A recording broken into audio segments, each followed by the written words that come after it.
My name is Andrew. I am in my late 30s now, and for most of my adult life, I've been the kind of man people describe with safe words: reliable, calm, reasonable. I work with numbers, contracts, timelines, things that don't raise voices or demand attention. If you passed me in an airport terminal or sat next to me at a dinner party, you probably wouldn't remember me the next day. I've always been fine with that. People tend to underestimate men like me. They assume quiet means passive, that patience means permission, that composure means compliance.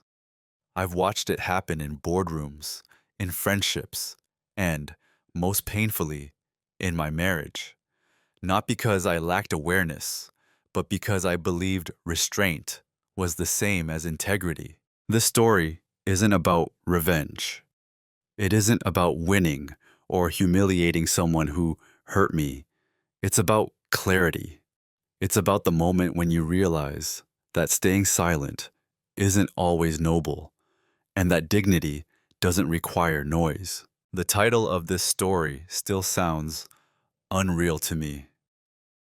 My wife emptied our joint account during our honeymoon. I didn't discover it in a dramatic confrontation or a screaming match. I discovered it quietly, standing in line at the airport cafe, when I noticed when my card declined at the airport. No music swelled. No one gasped. Life just paused for a second. What follows is not a single betrayal, but a slow unraveling, a pattern of small dismissals that seemed harmless at the time, a role I accepted without realizing it was being assigned to me, and then, much later, a decision I made in silence, one that couldn't be undone and didn't need to be announced. Over the next hour, I'll walk you through who I was before anyone noticed me, the moments I ignored because they were inconvenient to acknowledge, the quiet preparation no one saw, and the calm, irreversible line I eventually stepped over, not out of anger, but out of self-respect. I'm telling this the way it happened, no exaggeration, no villains twirling mustaches, just people being exactly who they were, and one man finally choosing to stop misunderstanding himself. Before we go any further, let me ask you something, gently, honestly. Have you ever realized, too late, that your silence taught someone how to treat you? How to? For most people in my life, I was easy to define, not because I was simple, but because I didn't resist the definition they gave me. At work, I was the steady one, the guy who didn't complain when projects landed on his desk late on a Friday, the one who stayed quiet in meetings until someone asked a technical question no one else could answer. I wasn't invisible there, but I was background, useful, dependable, replaceable in theory, but inconvenient to lose. Friends described me in a similar way: low maintenance, chill, solid. I was the person people called when they needed help moving, reviewing a contract, or calming down after a bad decision they'd already made. I listened more than I spoke. I remembered details others forgot. I paid attention to patterns: who showed up, who didn't, who always took and never noticed they were taking. And then there was my wife. When we met, she said she liked how grounded I was, how I didn't need to be the loudest man in the room. She told her friends I made her feel safe, stable, predictable. In a way, she meant as a compliment. I believed her. I took pride in being someone who didn't create chaos. Looking back, I can see how early the framing started. When decisions needed to be made, restaurants, travel plans, social commitments, she'd ask my opinion. I'd give it, and then she'd smile and say, "Okay, but what if we did this instead?" It was always said lightly, playfully, as if my input was a warm-up, not a factor. If I pushed back, she'd laugh. "You're too easygoing to care about this stuff," she'd say. And because I didn't want to be the man who fought over small things, I let it go, again and again. That became the rhythm. I was the husband who handled logistics. I managed the budget spreadsheets. I tracked our savings goals. I made sure the rent was paid early, the insurance policies updated, the boring but essential pieces of our life running smoothly. She handled the visible parts, social plans, trips, celebrations, the story we told the world. People assumed that division meant balance. In reality, it meant I carried responsibility without authority. What's important to understand is this: I wasn't unhappy, not in an obvious way. I didn't feel oppressed or mistreated in the way people imagine when they hear stories like this. I felt unnecessary, like my presence mattered less than my function. At family gatherings, I'd be introduced with a summary. "This is Andrew. He's great with finances." Not, "This is Andrew. He's thoughtful," or "He has strong values," or "He sees things most people miss." Just what I did, what I was useful for. Even I started to repeat it when people asked about me. I talked about my job, my responsibilities, my role. I stopped talking about how I thought, what I noticed, what I felt. That's the quiet danger of being underestimated. You begin to participate in it. By the time we got married, the version of me everyone knew was clear and consistent, calm, accommodating, dependable, not demanding much. The man who wouldn't make a scene.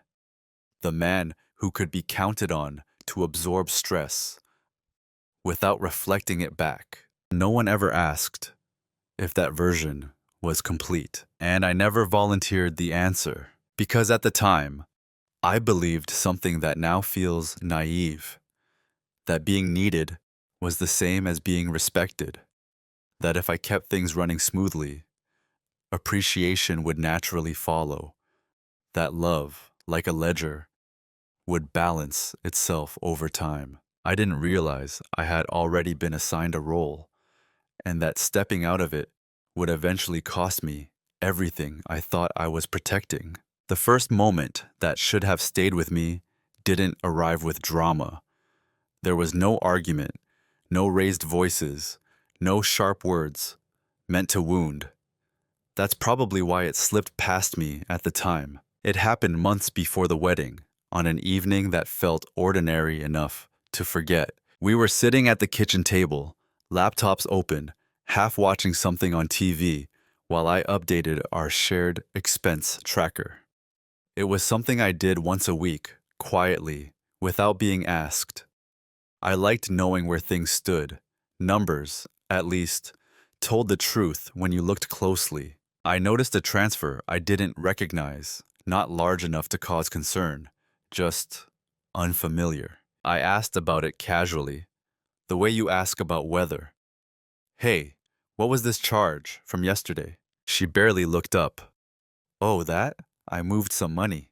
"To where?" I asked. Still neutral, still calm. She sighed, softly but deliberately, the kind of sigh that communicates inconvenience more than frustration. "Why do you need to know every little thing?" she said. "It's our money." That sentence mattered more than I understood then. Our money, not shared responsibility, not shared visibility, just shared ownership, interpreted as freedom from explanation. I remember hesitating. I could have clarified that I wasn't accusing her of anything. I could have explained that I tracked expenses so we could plan better. I could have said that transparency mattered to me. Instead, I smiled and said, "Okay, just checking." She relaxed immediately. The tension evaporated. The moment passed. That was the first small cut, not because money was moved, but because a boundary was quietly redrawn. one where my awareness became optional, where my role shifted from partner to administrator. I was there to keep things organized, not to ask questions. After that, it happened again. Small amounts, infrequent, always explained after the fact, if at all. And every time I considered pushing back, the same thought stopped me. Don't be difficult. Don't make this a thing. The world rewards men who don't make things a thing. Friends didn't notice anything. Why would they? On the surface, we were fine, better than fine. Planning a wedding, talking about a honeymoon, posting pictures that made people comment things like, "You two are goals." I even defended her internally. Told myself she was just more spontaneous, that she trusted me enough not to explain herself.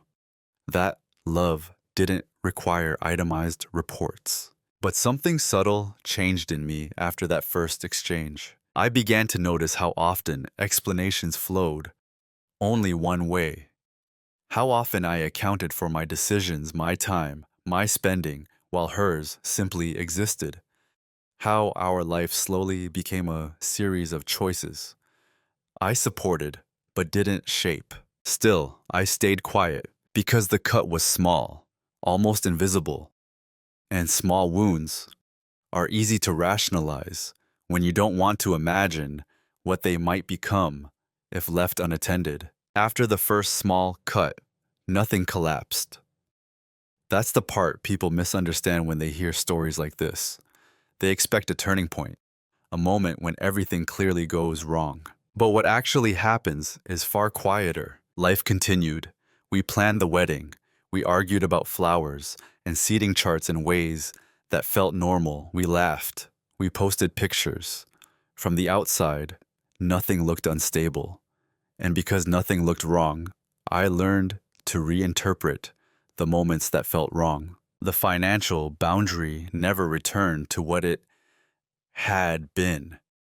Transfers happened without discussion. Purchases appeared on statements without context. If I asked, I was given answers that sounded reasonable but felt incomplete. Don't worry about it. It's handled. I'll explain later. Later rarely came, and each time I told myself a story. This is what trust looks like. This is what marriage requires. Flexibility, patience, not keeping score. What I didn't realize was that I was keeping score anyway, just silently. Disrespect doesn't announce itself as cruelty. It arrives as assumption, as expectation, as the quiet confidence that you will adjust. When I expressed discomfort, even gently, it was framed as my issue, not a shared concern. You overthink. You're too rigid. Why can't you just relax? So I tried to relax. I started double-checking less. I stopped asking follow-up questions. I let the numbers blur. I told myself I was choosing peace over control, that I was being mature. But peace built on silence isn't peace. It's avoidance, wearing a polite mask. I noticed it in other areas too. Decisions about travel were made before I was consulted. Plans with her friends were committed to before I'd even heard about them. If I hesitated, the response was always the same: surprise. I didn't think you'd mind. You're usually fine with whatever. And that was true. I was usually fine because being fine had become my job. What troubled me wasn't the individual choices. It was the pattern. A growing confidence that my consent was automatic, that my role was to support decisions already made, not participate in making them. Still, I said nothing because I believed that naming the problem would make me the problem, that pointing out imbalance would sound like insecurity, that asking for equal footing would somehow diminish the love we claim to have. So I normalized it. I told myself every couple has a dynamic. Every marriage has a division of power. This was ours, and it worked. until it didn't. The most dangerous part of normalization is how invisible it feels in real time. There's no alarm, no clear moment when you say, "This is unacceptable." Instead, there's a gradual recalibration of what you tolerate. By the time I felt the weight of it, the behavior no longer seemed shocking. It seemed familiar, expected, almost reasonable. And that's how disrespect settles in, not as an intruder, but as a roommate you stop noticing is there. It took me longer than I care to admit to understand that what I was experiencing wasn't random behavior.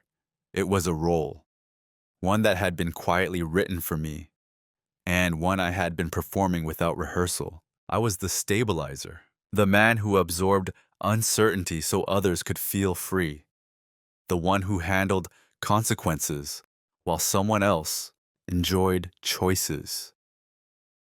I didn't demand reassurance. I didn't ask for permission. I didn't challenge narratives. That made me easy to predict and easier to manage. Once I saw it, I couldn't unsee it. In conversations, my value showed up when something needed fixing. When plans fell apart, I was expected to adapt. When finances needed organizing, I stepped in.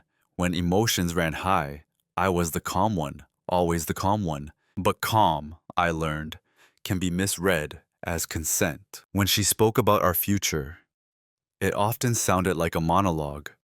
I was expected to support, not a dialogue I was meant to shape. She talked about what we'll do and where we'll go with an ease that assumed alignment without ever checking for it. And I let it happen because I didn't want to disrupt the image we had built, the image of the easy marriage, the sensible couple, the people who just worked. At some point, I stopped asking myself whether I was being respected and started asking whether I was being useful. That's a dangerous substitution. Respect involves choice. Usefulness only requires availability. The clearest sign of the role came from how my boundaries were treated when they appeared. On the rare occasions I said no, really no, not just hesitation. It was met with confusion, not anger, confusion, as if I had broken character. Since when do you care about that? Why are you being difficult? Not accusations, adjustments, gentle pushes back into place. And because I didn't want conflict, I stepped back into the role. Again, what I didn't realize then was that roles, once assigned, come with expectations. And expectations, when unmet, create consequences. I just assumed those consequences would fall on me. What changed everything wasn't a confrontation. It wasn't a betrayal, at least, not the one people expect. It was the quiet recognition that I was being written into a story where my presence mattered less than my function. I wasn't a partner. I was infrastructure. And infrastructure isn't consulted, it's used until it fails. That understanding didn't make me angry. It made me still. And in that stillness, something began to shift. The day something shifted wasn't the day I found out about the money. It wasn't even close. It was a quiet afternoon, weeks before the wedding, when I was sitting alone in our apartment, surrounded by lists, guest lists, vendor lists, to-do lists, all neatly organized in my handwriting. I remember stopping mid-sentence, pen hovering above the page, and realizing something unsettling. I didn't recognize myself in any of it. Everything was planned, efficient, sensible, approved. But nowhere in those pages was there evidence of my voice, my preferences, my hesitation, my enthusiasm. I was executing a life I hadn't fully chosen. That thought landed without drama. No panic, no anger, just clarity. I asked myself a question I'd never asked before. If I stopped smoothing things over, what would actually happen? I didn't answer it right away. I just sat with it, let it echo. Later that evening, she came home, excited about a last-minute change she'd made to the honeymoon itinerary. She talked through it quickly, already convinced it was the better option. She didn't ask what I thought, and for the first time, I noticed how automatic my response had become. Sounds good, I said. But inside, something stayed still. Not hurt, not resentful, just awake. That was the moment. I understood that my silence wasn't misunderstood. It was understood perfectly.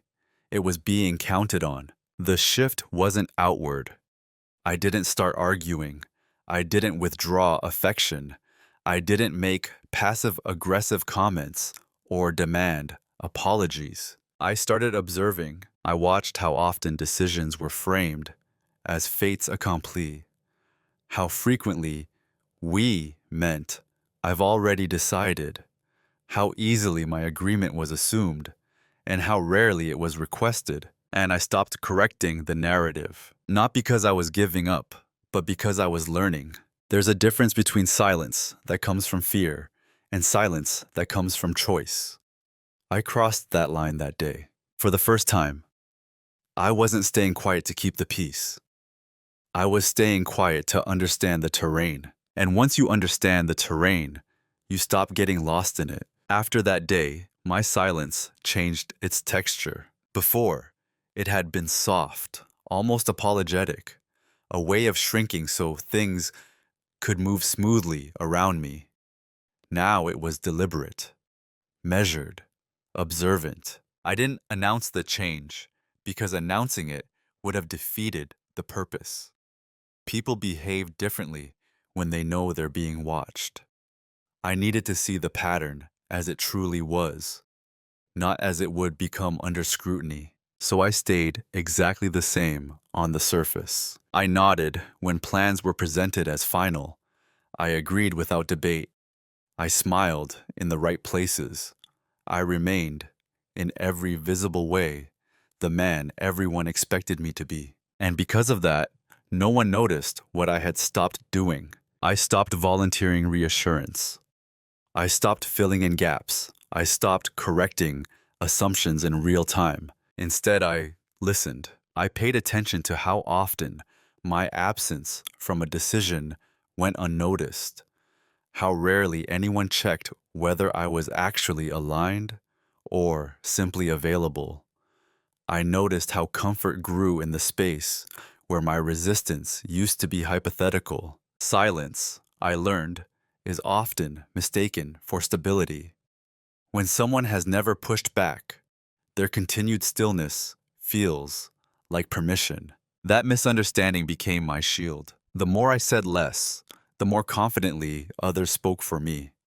And the more they did, the clearer the imbalance became. I didn't feel superior. I didn't feel vindicated. I felt focused. This wasn't about catching anyone in the wrong. It was about seeing the truth without interruption, about understanding exactly what was being taken for granted and by whom. I began documenting, not obsessively, not emotionally, just factually. Dates, transfers, decisions made without discussion, statements phrased as conclusions rather than conversations. Not because I planned to confront anyone, but because I wanted to stop gaslighting myself. There's a strange calm that comes when you stop asking people to be different and start accepting who they already are, not with resignation, but with clarity. I wasn't angry. I wasn't plotting. I was learning the cost of my own quiet and what it had been buying for everyone else. And once silence becomes a choice, it stops being a weakness. What they never noticed wasn't a dramatic change in my behavior. That's the irony of it. If I had suddenly become cold, distant, or confrontational, someone might have asked questions. If I had withdrawn affection or started challenging decisions openly, alarms might have gone off.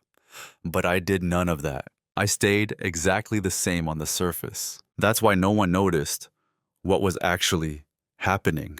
What they didn't notice was how much I stopped doing. They didn't notice that I stopped anticipating needs before they were expressed. They didn't notice that I stopped double checking things I used to quietly secure. They didn't notice that I stopped filling in emotional gaps that weren't mine to carry, because those efforts had always been invisible. For years, I had been functioning like background infrastructure. When something worked smoothly, it looked effortless. When nothing went wrong, it looked natural. My involvement disappeared into the outcome. So when I began to step back, carefully, intentionally, it didn't register as absence. It registered as normal. That gave me room. I began paying attention with a different kind of focus. Not emotional, not suspicious, observational. I watched how often decisions were made without discussion, how frequently outcomes depended on my assumed cooperation, how rarely anyone checked whether I was aligned or simply expected to be. I started documenting, not in a way that felt dramatic or obsessive, but in a way that felt grounding. Dates, amounts, patterns. Not because I was building a case against someone, but because I was finally building a case for reality. One of the most destabilizing things about quiet imbalance is how easily you can doubt yourself. When nothing is openly hostile, you start questioning whether you're just being sensitive, whether you're misreading things, whether the problem exists at all. Documentation ended that uncertainty. I also began learning again, not because I lacked knowledge, but because I had relied on trust where precision was required. I revisited agreements we'd made casually, conversations that had felt settled because no one objected. I reread policies, terms, structures I'd once skimmed because I assumed good faith made details unnecessary. I learned exactly what required joint consent and what didn't, exactly where responsibility was shared and where it silently shifted, exactly how much of our stability depended on my continued passivity. None of it was illegal, none of it was shocking. That was the most unsettling part. Everything functioned within the rules. It just relied on me not asserting myself. At the same time, I noticed something more personal, something harder to ignore. As I pulled back emotionally, even slightly, no one asked why. No one checked in to see if I was okay. No one noticed that I spoke less.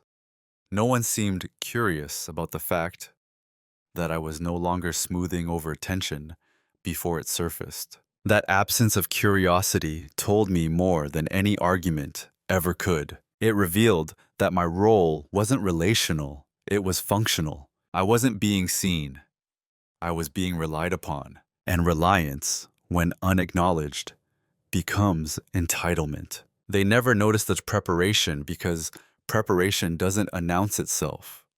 It doesn't demand recognition. It doesn't create conflict. It just accumulates quietly, like pressure beneath a surface that looks perfectly calm. By the time anything changed outwardly, the inner work was already done, because what they never noticed wasn't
Video của mình hôm nay đến đây là kết thúc. Nếu bạn thích video này, hãy cho mình xin một lượt like và một lượt đăng ký kênh. Hẹn gặp lại các bạn ở trong những video tiếp theo. Bye bye.